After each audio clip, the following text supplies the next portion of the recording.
Vous avez ici une reconstitution approximative, évidemment, parce qu'il y a 10 000 ans, l'INSEE était un peu moins performante qu'aujourd'hui. Vous avez une reconstitution approximative de la population humaine. Alors, pourquoi il y a 10 000 ans? Parce qu'il y a 10 000 ans, nous sortons de la dernière grande transition climatique que l'humanité a connue, c'est-à-dire la déglaciation. Et le climat devient stable. Le climat a été stable pendant 10 000 ans jusqu'au moment où on a commencé à le tripoter. Et donc, un climat stable, ça permet de commencer à développer des pratiques qui sont reproductibles d'une année sur l'autre, alors que quand le climat n'est pas stable, vous ne pouvez pas, en restant au même endroit. La création de l'agriculture, puis derrière des villes, parce que sans agriculture, il n'y a pas de ville, c'est une conséquence de la stabilisation du climat.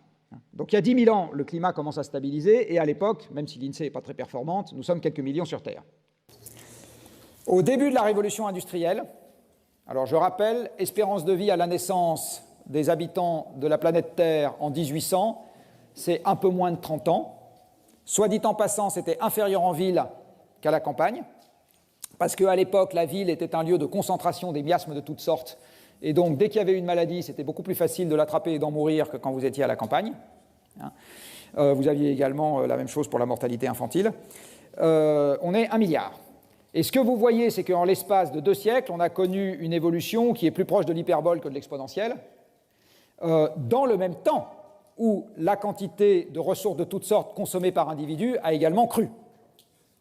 Alors en fait, une partie des gens que je connais, moi inclus, se pose la question de savoir si cette évolution démographique aurait pris place si on n'avait pas eu l'énergie abondante. Parce que si on n'avait pas eu l'énergie abondante, ce n'est pas complètement sûr que les rendements céréaliers seraient passés de 10 à 80 quintaux hectares en Île-de-France.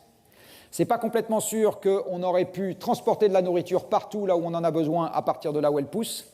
Ce n'est pas complètement sûr qu'on aurait su la préserver contre le chaud, le froid et toutes les petites bêtes qui ont envie de la manger à notre place. Ce n'est pas complètement sûr qu'on aurait pu amener l'eau potable et évacuer les miasmes des villes.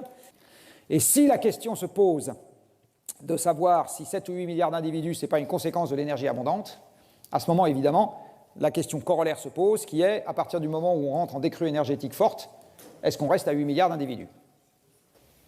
Si je regarde la marque de l'homme sur son environnement, je peux l'approximer, la marque de l'homme sur son environnement, par la quantité d'énergie qu'il met en jeu, puisque, je le redis, la quantité d'énergie qu'on met en jeu, c'est le flux de transformation que nous opérons, par définition même de ce que c'est que l'énergie. Donc pour ça, je prends l'énergie par personne fois la population, et ça me donne quelque chose qui ressemble à l'évolution de la marque de l'homme sur son environnement. Eh bien, voilà la population, je fais fois l'énergie utilisée par personne, et voilà, au premier ordre, comment a évolué la marque de l'homme sur son environnement. Sur une planète qui faisait 13 000 km de diamètre à ce moment-là, et qui fait toujours 13 000 km de diamètre à ce moment-là. Et donc vous comprenez que les problèmes d'environnement qu'on a aujourd'hui ne sont pas nécessairement des problèmes qui se qualifient de façon différente par rapport à ce qu'on avait dans le passé. Par contre, ils se quantifient de façon différente par rapport à ce qu'on avait dans le passé. Nous avons aujourd'hui un tout petit problème d'ordre de grandeur. Et quand vous voyez ça, vous comprenez aussi qu'on a un tout petit peu mis le système hors d'équilibre et que ce n'est pas complètement sûr qu'il va rester dans cet état pendant extrêmement longtemps.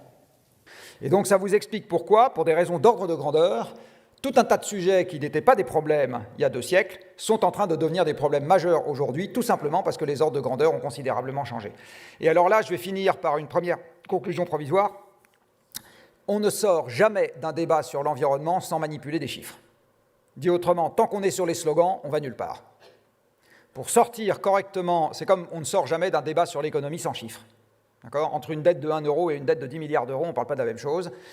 Donc là, c'est exactement pareil en ce qui concerne l'environnement. On ne sort jamais d'un débat sur l'environnement sans chiffres. Tant qu'on est dans les slogans, on ne gère rien. Alors c'est dommage parce que le politique gère essentiellement ça à coup de slogan. Alors là, je suis en train de vous préparer à quelque chose que je vous détaillerai dans d'autres cours, qui est qu'il va se passer de toute façon des choses à l'avenir, et de toute façon à l'avenir, le monde ne restera pas stable. De toute façon. Et donc j'ai essentiellement le choix entre j'attends que l'instabilité arrive comme elle a envie d'arriver et je la subis, ou je déclenche l'instabilité dans les limites de ce que j'arrive encore à peu près à contrôler. Mais ça sera l'un ou l'autre. Retenez surtout en regardant ce graphique que l'essentiel de la consommation d'énergie d'un occidental, donc des machines qu'il mobilise à son profit, c'est pas la lumière et c'est pas les tasses en café recyclables. C'est pas avec des petits gestes qu'on évite des gros problèmes. Donc on peut avoir des petits gestes pour s'attaquer aux gros problèmes, mais ça ne remplace pas le fait de s'attaquer aux gros problèmes. Alors je vous le dis parce que dans le monde dans lequel je vis, qui est le monde des entreprises, c'est quand même très très fréquent qu'on fasse une confusion sur les ordres de grandeur délibérés. Hein.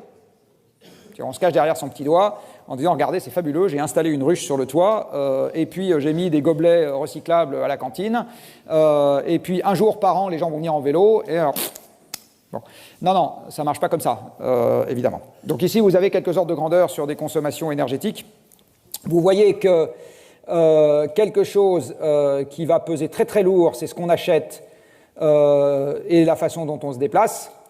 Quand on parlera changement climatique, on verra aussi que la façon dont on mange est quelque chose de significatif, et la façon dont on loge. Donc en gros, la taille du logement qu'on occupe, l'énergie qu'on utilise pour l'occuper, la quantité de trucs qu'on achète dans l'année, et la façon dont on se déplace et le nombre de kilomètres qu'on fait dans l'année, c'est beaucoup plus impactant que le fait de fermer la lumière ou pas derrière soi quand on sort d'une pièce. C'est pas du tout le même ordre de grandeur.